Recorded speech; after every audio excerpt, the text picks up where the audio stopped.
탈도 많고 말도 많은 요한계시록을 계속 함께 보고 있습니다.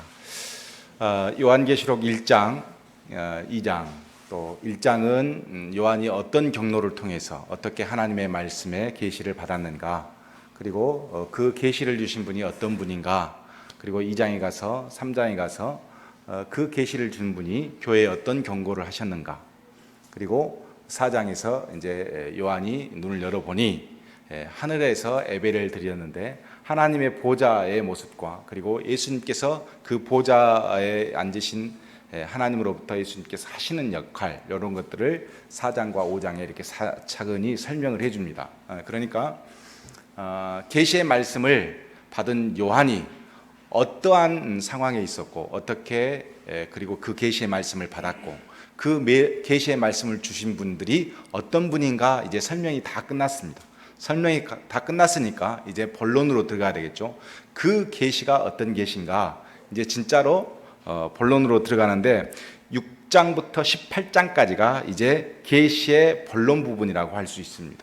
자, 이 6장부터 18장까지는 뭐가 있냐면 7인, 그리고 7나팔, 7대접에 대한 계시가 등장을 합니다. 이 심판들은 어린 양이 취하신 책의 내용을 개봉했더니 그 내용이에요. 그러니까 지금 어린 양으로부터 하나님의 보좌로부터 어린 양이 취하신 그 두루마리의 내용이 어디에 있냐면 바로 6장부터 18장까지 내용이다, 이렇게 보시면 되겠죠. 그 내용의 주제는 제가 말씀드렸죠.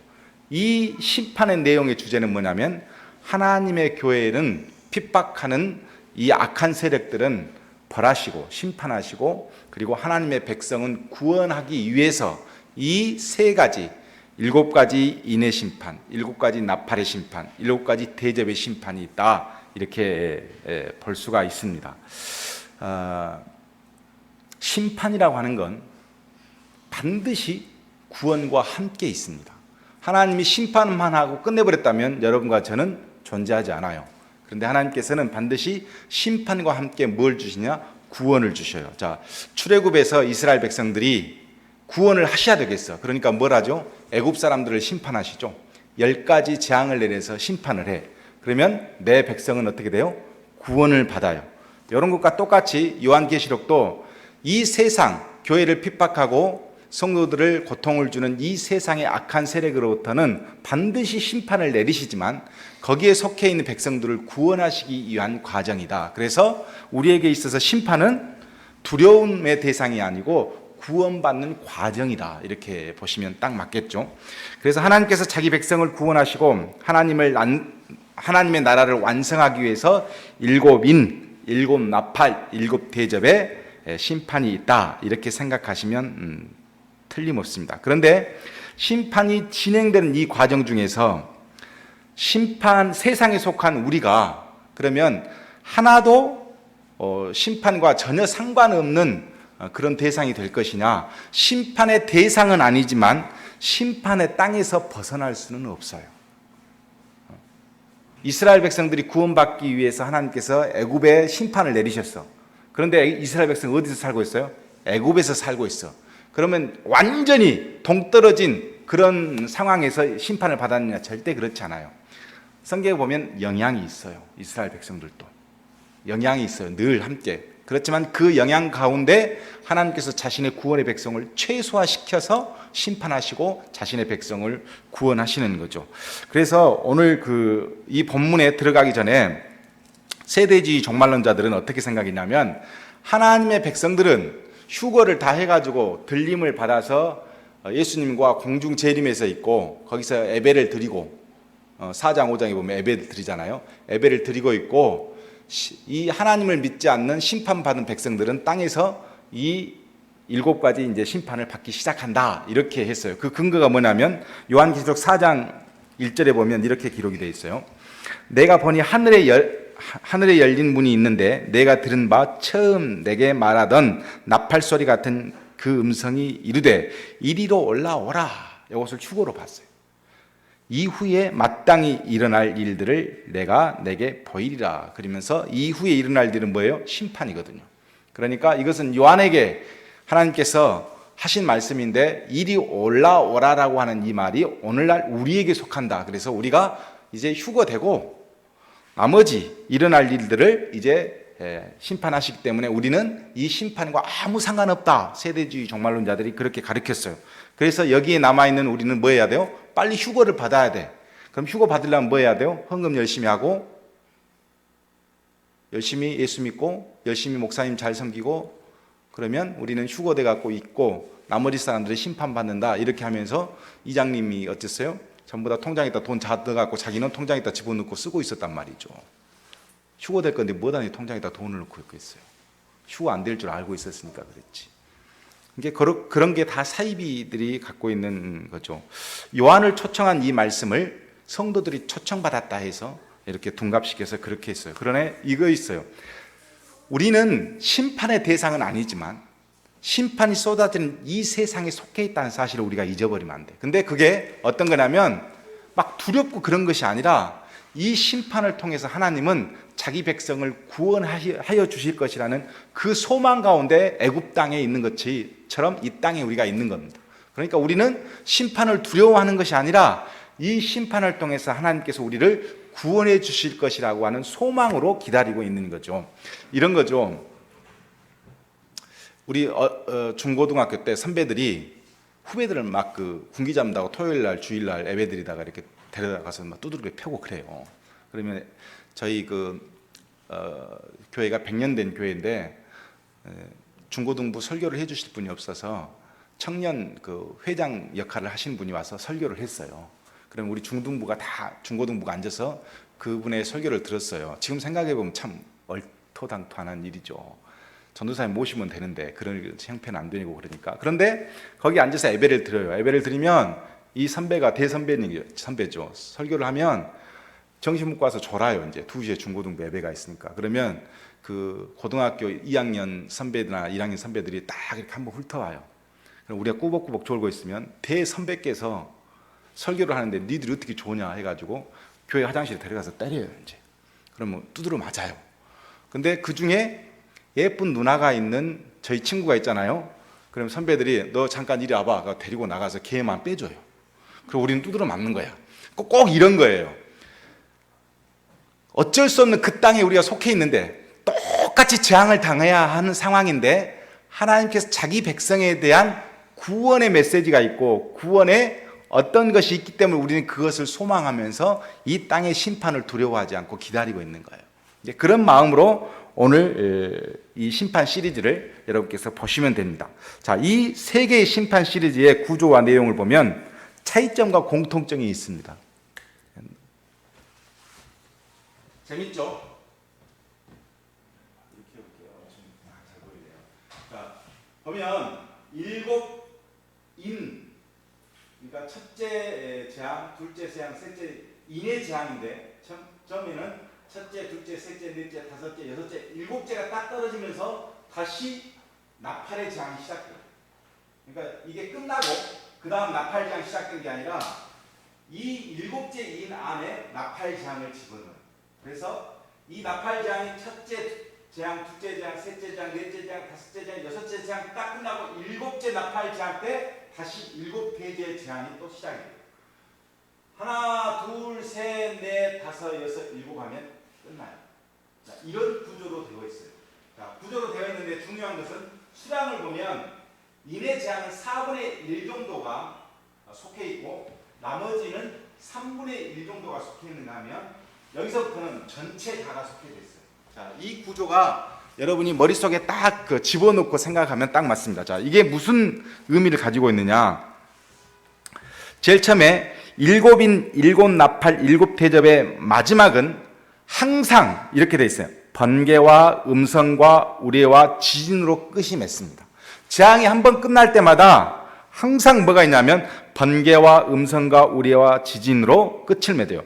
8장 5절, 11장 19절, 16장 17절과 18절 모두가 이런 마무리로 끝을 딱 맺습니다. 자, 번개와 음성과 우레와 지진, 이게 무엇을 의미하냐? 요한계시록 4장 5절에 보호자로부터 번개와 음성과 우레가 나고 라고 기록이 되어 있어요. 그러니까 하나님의 보호자로부터 시작되어진 어떤 명령의 소리가 마치 번개와 음성과 우레소리로 요한이 표현을 해낸 겁니다. 그런데 이것이 다 끝날 때마다 한 번씩 매번 그 소리가 있다라고 하는 것은 뭐냐면 7인부터 7대접까지 하나님께서 쫙 이 세상을 심판하시는 과정을 적어놨는데 이 과정이 끝날 때마다 한 번씩 이 하나님이 주신 그 음성을 기록했다는 것은 뭘 의미하냐면 이것이 단순히 일어난 사건이 아니고 하나님께서 주도하신 사건이라는 것을 분명하게 하기 위해서 그렇습니다.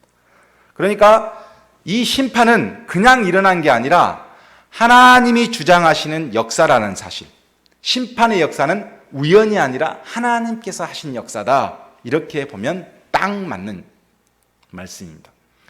얼마 전 일본에서 지진이 일어났죠. 고베 지진도 일어났고 쓰나미도 일어났고, 그때 모 교회 목사님께서 이런 말씀을 하셨죠. 하나님께서 소돔과 고모라 같은 일본 땅을 심판하셨다. 맞는 말입니까? 틀린 말입니까? 틀린 말입니까? 맞는 말입니까? 자, 모든 심판은 하나님께서 다 역사하고 주관하신다. 그 말로 그 말을 딱 보면 틀린 말입니까? 맞는 말입니까? 맞는 말이에요. 하나님께서 안 하신 일이 어디가 있어요? 하나님께서 하셨으니까 그런 일이 벌어졌지. 문제는 그 일이 하나님께서 하셨다라는 것을 우리는 다 알아요.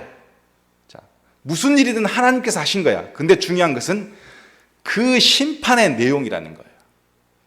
누가, 하나님이 어떤 이유로 그런 일이 일어난지를 우리는 몰라. 왜 일어난지 우리는 모르는데 감히 하나님의 시각을 가지고 자기가 어떤 이유 때문에 심판받았다, 요거까지는 안 해야 된다는 거예요. 그걸 하나님이 하셨다는 걸 우리는 알아요. 그렇지만 그것이 무엇 때문에 그렇게 심판받았다 감히 이야기하면 안 되는 거예요. 그래서 비난을 받는 거예요. 가만 놔두면 될 거 아니에요. 왜? 하나님께 하셨다는 건 다 알아. 이 세상은 하나님의 역사이기 때문에. 그러나 그 역사를 두고 감히 이런 이유 때문에 이런 목적으로 하나님께서 그렇게 하셨다, 이렇게 말하는 것은 하나님을 향한 원리권 침해라니까요. 그래서 그게 잘못되었다 말할 수 있어요. 자, 모두 다 여기에는 하나님의 그 소리라고 할 수 있는 보좌로부터 나오는 번개와 음성과 우레소리가 나고라고 마무리를 짓습니다. 그러니까 하나님의 역사라는 것을 강조하고 있어요. 이것은 다 똑같아요. 그런데 차이점도 있습니다. 차이점은 뭐냐면 7인과 7 나팔의 심판은 각각 6번째, 7번째 사이에 삽입 장면이 있어요. 그러니까 이 6번째에서 7번째 들어갈 때 여기다가 삽입되어진 말씀 하나 집어넣고, 또 저기서 7번째로 넘어올 때 여기다가 삽입되어진 말씀 한 구절을 다 넣어놨어요. 전체 쉬어갈 수 있는 텀을 놔줬어요. 그런데 마지막 이 7째 심판 이후부터는 그런 삽입 구절이 없어요. 그러니까 이걸 무엇을 의미하겠느냐? 뭐냐면 하나님께서 심판은 하시되 자꾸 뭘 의미해요? 회개할 시간의 텀을 주는 거예요. 심판을 하시면서 또 회개할 수 있는 텀을 주셔요. 그런데 마지막 대접, 7대접부터는 이제는 쉬어갈 시간이 없어요. 뭐냐면 그냥 내려버려요. 회개할 시간이 주어지지 않아. 그러니까 이것은 무엇을 의미하냐면 종말은, 하나님의 심판이 시작되어지는 저 과정의 종말의 이야기들은 점점 마지막 재림을 향해서 가까워지고 있다는 것을 보여줘요. 가까워지고 있으면서 강도가 점점 세져요. 옛날 지진하고 지금 일어난 지진이 차원이 달라져. 점점 강도가 세져. 홍수가 점점 커져. 마찬가지로 저쪽에는 4분의 1만 피해를 받았는데 여기부터는 3분의 1의 피해를 받아요. 여기는 전체가 피해를 받아요. 점점 강해져. 이 의미를 담고 있고, 또 하나는 그러면 그럴수록 고통이나 강도가 더 심해져. 환란이 심해지면 심해질수록 고통의 강도도 더 심해지도록 그렇게 기록이 되어 있어요. 또 하나, 그러면 그럴수록 점점 하나님의 목적은 선명해져요. 자, 심판이 계속해서 가중되면서 좀 더 높아지면서 고통의 양도 많아지면서 하나님의 목적도 뚜렷해져. 자, 10가지 재앙 중에 마지막 10재앙 때 어떻게 해요? 하나님이 왜 이러실까? 분명하죠. 10번째 재앙은 장자가 다 죽으면서 확실하게 보여주죠, 의미를. 마찬가지로 나팔, 대접 이렇게 차근차근 하나님의 역사가 진행되는 과정 중에서 확실하게 나중에는 명확하게 왜 하나님께서 이렇게 하신가를 명확하게 알 수 있도록 그렇게 되어져 가고 있다. 그러면 이 끝은 뭐겠어요? 제가 말씀드린 요한계시록의 주제는 하나님 나라의 완성에 있어요. 저렇게 해서 하나님의 나라를 완성하고 하나님의 백성을 완전하게 구원하시는 과정을 저렇게 묘사해 놓은 겁니다. 따라서 우리가 이 성경을 볼 때마다 요한계시록을 읽을 때마다 어떤 마음으로 가까냐면 늘 귀를 기울이고 눈을 비벼가면서 확인을 해야 돼요. 아, 하나님께서 이 세상에 벌어지고 있는 이 역사 안에서 이러한 선명한 하나님의 심판들이 점점 많아지고 점점 더 격화되고 점점 고통이 심해질 때 우리는 어떤 것을 느껴야 되냐면 아, 하나님께서 이 세상에 하나님 나라의 완성을 위해서 좀 더 바삐 움직이구나 하는 그 시각을 가지고 있어야 되고 그 귀를 열고 있어야지 우리가 다른데 이걸 빼앗겨 버리면 우리는 하나님의 심판의 역사 안에서 아무 대책도 없이 그 모든 것을 다 감당해야 하는 거예요. 그래서 깨어있으라는 말이 나오는 겁니다. 또 하나, 성경의 관점으로 자꾸 세상을 볼 수 있는 눈을 이 요한계시를 통해서 열어가야 됩니다.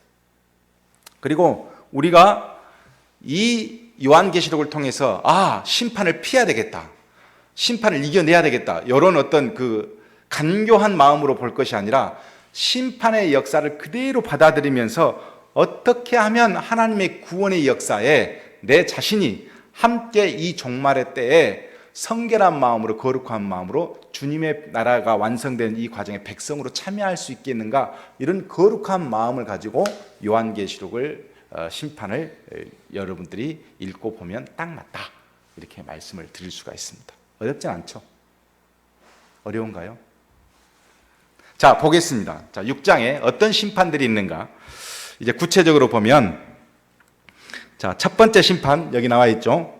첫 번째 심판은 1절에 먼저 들어가기 전에 이렇게 기록이 되어 있습니다. 내가 봄에 어린 양의 7인 중에 하나를 떼시는데, 자, 어린 양이 7인 중에 하나를 떼시는데 그랬어요. 5장에서 어린 양이 하나님께로부터, 하나님 보호자로부터 뭘 받죠? 봉인된 책을 받으셨습니다. 그리고 이제 6장에서 그 받은 봉인된 책을 하나씩 이제 떼가는 것이죠. 이것을 보면 우리가 정확하게 알 수 있는 것은 뭐냐? 종말의 역사의 주권은 누가 가지고 있어요? 하나님이 가지고 계시고, 하나님의 보호자로부터 시작돼서 예수님에 의해서 이 종말의 역사, 마지막 하나님의 나라의 역사가 완성되어진다라는 것을 분명히 하고 있는 겁니다. 하나님의 보호자로부터 주어진 이 봉인된 책이 예수님의 손에 넘겨졌고 예수님이 그것을 하나씩 떼신다는 것은 뭐냐면 이 역사는 하나님으로부터 시작돼서 예수님으로부터 완성되어지는 역사예요. 그래서 하나님의 주권 안에 있고 예수님께서 이 모든 역사를 이루신다 하는 것을 분명하게 보여주고 있죠. 자, 오늘 이 말씀을 보기 이전에 마태복음 24장 한번 보겠습니다. 3절부터 마태복음 8절.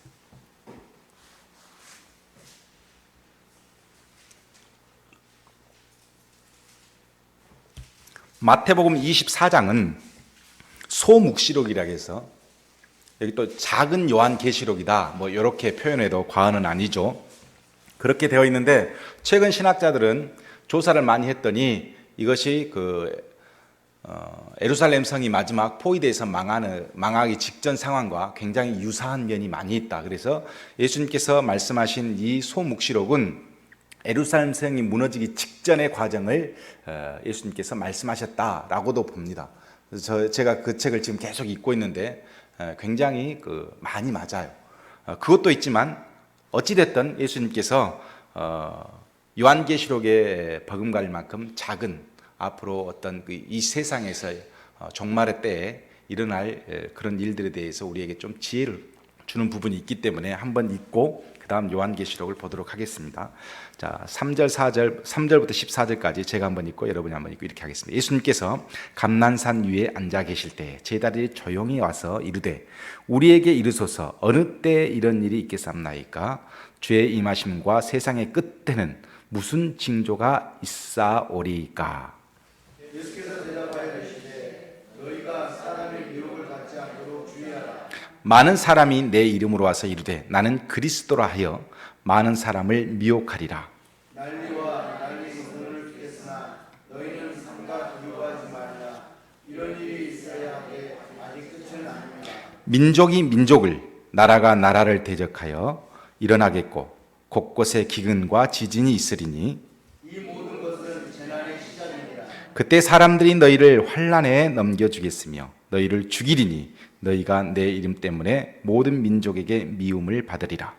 그때에 많은 사람이 실족하게 되어 서로 잡아주고 서로 미워하겠으며 거짓 선지자가 많이 일어나 많은 사람을 미혹하겠으며 불법이 성함으로 많은 사람의 사랑이 식어지리라. 그러나 끝까지 견디는 자는 구원을 얻으리라.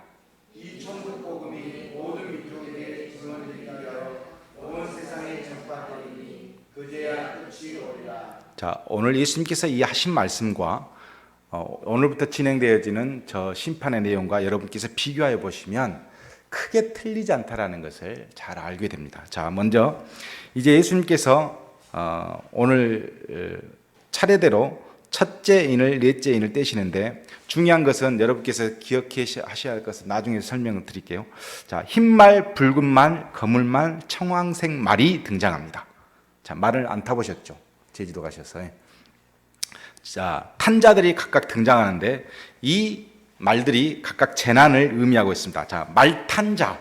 갑자기 웬 말탄자가 이렇게 등장하느냐라고 생각하실 수 있겠으나 스가랴를 공부하신 분들은 알 수 있겠죠. 자, 스가랴 1장 8절부터 15절 그리고 스가랴 6장 1절부터 8절에서 이 말탄자에 대한 기록이 있습니다. 그러니까 갑자기 등장하는 게 아니라 이미 묵시문학에 이 말탄자가 심판자로 등장하기 때문에 거기에 나오는 말의 색깔들과 이 의미들과 비슷하게 연결이 되어 있어요. 그냥 등장한 게 아닙니다. 그리고 사말과 함께 선포된 재앙의 의미에는 레위기 26장 14절부터 39절과 에스겔 14장 등을 배경으로 해서 그 의미가 말탄자가 무슨 의미를 갖고 있고 말의 색깔이 무슨 의미를 갖고 있는가를 짐작하게 만들어 놓았습니다. 그래서 레위기 26장에 보면 하나님의 언약의 백성들이 죄를 지을 경우 그들에게 내릴 벌을 뭐라고 이야기했냐면 우리 전번에 에스겔 공부할 때도 그랬는데 전쟁, 기근, 전염병으로 이렇게 설명해요. 자, 니들이 나를 안 믿고 계속 나한테 반항하고 내 뜻대로 움직이지 않으면 내가 너희들을 심판할 텐데 그때 심판할 때는 전쟁으로, 기근으로, 전염병으로 내가 심판하겠다 이렇게 말씀을 해주셨어요. 에스겔 14장에도 그런 말씀이 있습니다. 그 배경으로 오늘 요한계시록에 심판이 주어졌다라고 생각하면 틀림없습니다. 이건 벗어나지 않습니다. 자, 먼저 2절에 첫째 인의 심판을 보면 이렇게 기록되어 있습니다. 이에 내가 보니 흰 말이 있는데 흰 말이 있어요. 그 탄자가 활을 가졌고 멸관을 받고 나아가서 이기고 또 이기려고 하더라 그랬어요. 흰 말. 왜 말은 흰 말이냐? 흰 말은 당시 로마 시대에 말 자체가 문제죠. 말은 누구만 쓰고 있어요? 말을 지금도 아무나 타나요? 말은 권력을 가진 사람이, 힘을 가진 사람이 말을 탔어요. 보통 예수님은 뭘 타고 오시죠? 나귀를 타고 오세요. 그러니까 예수님은 평화를 상징하는 거고 당시 군말을 탔다 그러면 군인이거나 귀족이거나 둘 중에 하나예요. 그러니까 굉장히 지금 시대도 그렇지만 말은 소중합니다. 아무나 서민들이 타고 다닐 수 있는 게 권력자만 타고 있어요. 그래서 말을 상징하는 건 뭐예요? 권력, 힘을 상징하고 있는 거죠. 근데 이 말이 흰 말입니다. 당시 흰 말은 누구만 탔냐면 당시 로마에 전쟁이 많았잖아요. 전쟁을 하고 오면 흰 말을 타고 와요. 황제 같은 사람이 흰 말을 타죠. 왜? 돋보이니까. 다 말이 검은색이거나 갈색인데 흰 말을 딱 타는 순간 돋보이잖아요. 그래서 전쟁 중에 그 절대 장수는 흰말을 타지 않습니다. 왜냐하면 관역에 맞추기가 쉬우니까. 근데 언제 타고 오느냐? 다 끝나고, 전쟁이 끝나고 승리로 이끄면 개선문을 통과할 때 그냥 검정말을 타고 아니라 흰말을, 백말을 딱 타고 옵니다. 백말을 타고 머리에 뭘 써요? 면류관을 딱 쓰고 내가 승리한 사람이다 그러면서 딱 들어오는 거죠. 당시 에루살렘 포위에서 이기고 난 다음에 그 말을 타고 로마 군인이 들어오면 뭐 백마를 타고 들어오는 거예요. 이렇게 장수가. 이제 그 이미지를 딱 보면 정확하게 이 본문을 이해해야 되죠. 자, 흰말을 다 승리자다. 승리자가 뭘 탔어요? 말을 타고 있어. 힘을 가졌어. 힘을 가졌는데 이 사람이 면류관을 썼어. 그만큼 위대한 권력을 가진 이 자가 승리를 했어요. 근데 또 어떻게 해요? 승리를 한 다음에 또 승리를 하려고 해. 이건 뭘 의미할까요? 한 권력자가, 어떤 힘을 가진 자가 전쟁을 일으켜서 승리를 하고 또 승리를 하려고 해요. 그러면서 온통 그 환영의 그 승리의 면류관을 머리에 쓰려고 하는 자, 이 자라를 의미해요. 이것은 전쟁을 의미하는 거예요. 말 그대로. 어떤 권력자가, 힘을 가진 자가 모든 이 세상을 다 품기 위해서 전쟁을 일으켜요. 이 전쟁을 하나님은 심판이라고 하는 거예요. 당시 로마에서도 그랬죠. 그리고 히틀러도 세상을 다 잡기 위해서 전쟁을 일으키잖아요. 그럼 사람이 죽어요, 안 죽어요? 죽죠. 나폴레옹이 전쟁을 일으키죠. 수많은 사람이 죽죠. 2차 대전을 일으켰죠. 수많은 사람이 죽죠. 미국이 이 세상을 다 잡기 위해서 아프가니스탄 사건도 가입하고 어디도 뭐. 그러면 어떻게 돼요? 수많은 사람. 이게 다 뭐예요? 심판이라는 거예요. 그런데 재미있는 것은 이 흰말 탄 자가 예수님으로 해석한 사람이 있어요. 누가? 이만희 같은 사람이. 흰말 탄 자, 백마, 승리자, 예수님 이렇게 해버렸어요. 자, 그 이유는 뭐냐면 요한계시록 19장 11절의 내용을 보면 이렇게 돼 있어요. 19장 11절에 보면 내가 하늘이 열린 것을 보니 보라 백마와 그것을 탄 자가 있으니 그 이름은 충신과 진실이라. 그가 공의로 심판하며 싸우더라. 이 요한계시록 19장 11절에 나오는 백마 탄 자는 예수님이 맞아요. 그래서 백마만 타면 다 예수님이라 그래. 그래서 오늘 6장에 나오는 분도 예수님이라고 우겨버려. 그런데 예수님이 아니고 뭐예요? 예수님은 분명히 방금 받았잖아요. 두루마리를 받아서 그 탄 자한테 넘겨준 자. 그분이 예수님이고 이 받은 사람은 뭐냐면 정복자예요. 권력자고. 결국 이것은 뭐냐? 예수님과 비슷하게 백마를 탔다고 하는 것은 무엇을 의미하냐면 그만큼 예수님이 이 세상을 통치하는 것 못지않게 비슷하게 세상을 통치하려는 자라는 거예요. 그 자가 전쟁을 일으켜서 뭘 가졌다고 하죠? 활을 가졌어요. 활은 당시에도 치명적인 무기죠. 치명적인 무기, 발달된 무기 이런 것들을 갖고 계속 전쟁을 일으키려고 하는 정복자. 그때는 로마 때뿐만 아니라 각 시대마다 세기마다 있었어요. 지금도 저는 미국이 그런 어떤 역할을 하고 있다고 생각해요. 그만큼 옛날에도 지금도 이런 정복자들이 나서서 예수님의 권세를 가지고 마치 자신이 신처럼 이렇게 어떤 승리의 면류관을 쓰려고 하고 이기고 또 이기려고 하는 그런 하는 것이 일종의 하나님의 심판의 결과다. 이렇게 보시면 틀림없다는 겁니다. 세대주의 종말론자들은 어떻게 보냐면 이거 끝나면 그 다음 첫째 거 끝나면 두 번째 거, 두 번째 끝나면 세 번째 거, 끝난 다음에 그 다음 것이 연결되어 있다고 생각하는데 우리가 보면 이 세상이 그래요? 그런 권력자가 이제 안 나타나요? 안 그래요. 그래서 세대주의 종말론자들이 말한 그 요한계시록이 틀렸다는 이유가 이거는 어느 시대나 다 있었어. 근데 이게 다 심판, 하나님께서 내리신 심판의 일종이라는 것만 우리가 보고 있으면 된다는 거죠. 두 번째 3절과 4절에 보면 둘째 인을 심판이 시작됩니다. 둘째 인을 떼실 때에 내가 들으니 둘째 생물이 말하되 오라 하니 이에 다른 붉은 말이 나오더라 그랬습니다. 그 탄자가 허락을 받아 땅에서 화평을 제하여 버리고 서로 죽이게 하고 큰 칼을 받았더라. 이렇게 되어 있습니다. 자, 붓다는 것은 말이 붓다. 여러분 끔찍하죠. 왜 붉은 것은 뭘 상징한다고 그랬죠? 피를 상징한다 그랬잖아요. 피는 죽음을 상징하고 학살을 의미해요. 그러니까 핏빛으로 전쟁 때문에 완전히 피바다가 돼버린 상황, 이런 상황이 바로 하나님께서 내려진 두 번째 인의 심판이라는 거죠. 그런데 참 재미있는 것은 뭐냐면 땅에서 화평을 제하여 버리며 서로 죽이게 하고 화평을 제하여 버리고 그러니까 서로 갈등이 있는 거예요. 양 세력이 있는데 이 세력이 서로 갈등으로 인해서 한쪽이 한쪽을 죽이고 이 한쪽은 또 다른 한쪽을 죽이고, 이런 갈등 구조의 사회, 이런 사회 때문에 결국은 죽고 죽여서 피바다가 되어버리는 상황, 이것을 둘째 심판이라고 합니다. 자, 이 둘째 심판을 자세히 보면 국제전과는 좀 다릅니다. 그렇죠? 한 정복자가 나타나서 이렇게 세상을 쓸어버리려고 하는 그것보다도 둘째 인은 마치 국가 안에서 우리가 그러잖아요. 경상도 호남 피비린내하게 싸우잖아요. 공산당과 민주주의 얼마나 싸워서 많은 사람이 죽었어요. 그 갈등, 그 사회적인 어떤 갈등, 어떤 그 서로 생각하는 그런 갈등에서 수많은 사람이 죽더라 하는 겁니다. 큰 칼은 뭘 의미하겠어요? 유대 묵시문학하면 우리의 성경에 들어오지 않는 것 중에 위경이 있어요. 성경이라고 보기에는 힘들지만 그런 어떤 내용들인데 그 안에 큰 칼은 모두 다 대량 학살을 의미합니다. 그러니까 엄청나게 사회적인 갈등 때문에, 계층과 계층 간의 어떤 충돌 때문에, 이해관계 때문에 사람들이 죽고 죽이는 것, 이것도 하나님의 심판이라는 겁니다. 교회 안에 갈등 없어요? 갈등이 있죠. 교회 안에서 갈등이 시작되면 그것은 교회를 심판하시는 하나님의 뜻이라고 보시면 돼요.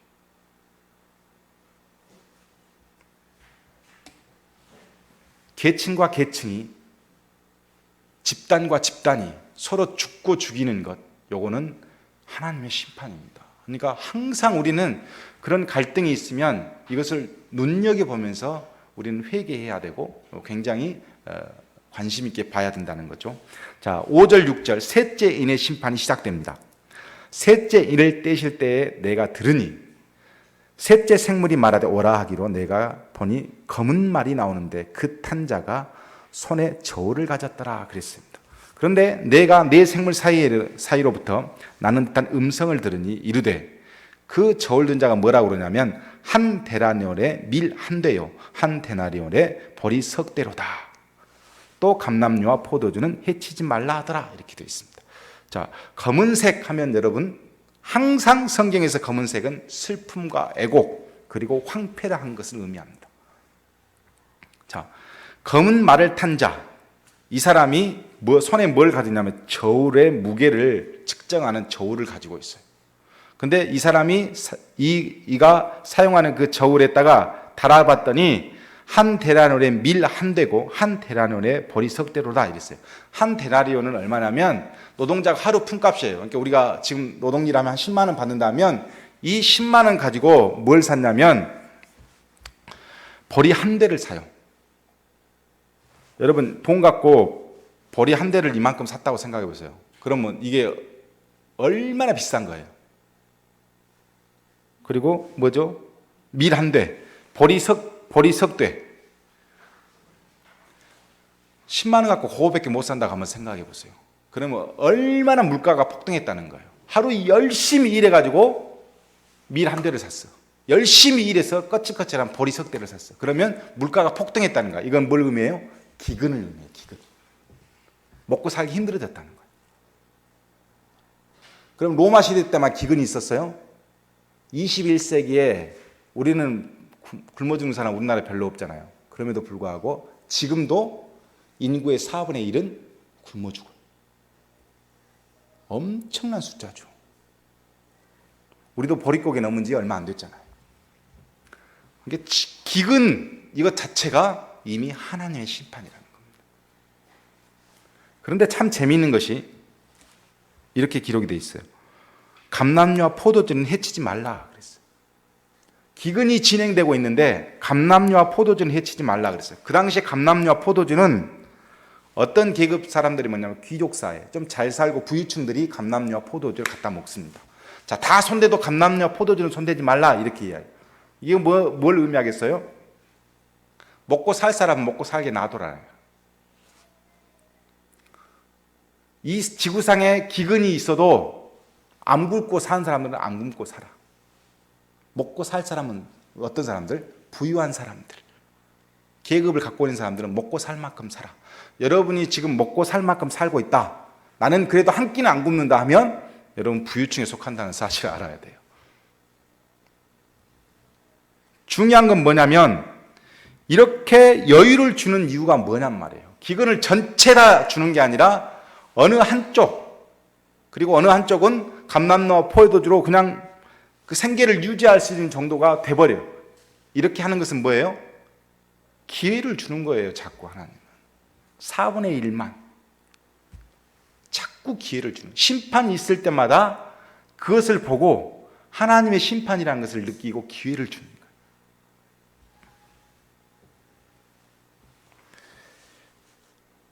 왜? 그러니까 우리가 부유하잖아요. 우리는 잘 먹고 잘 살잖아요.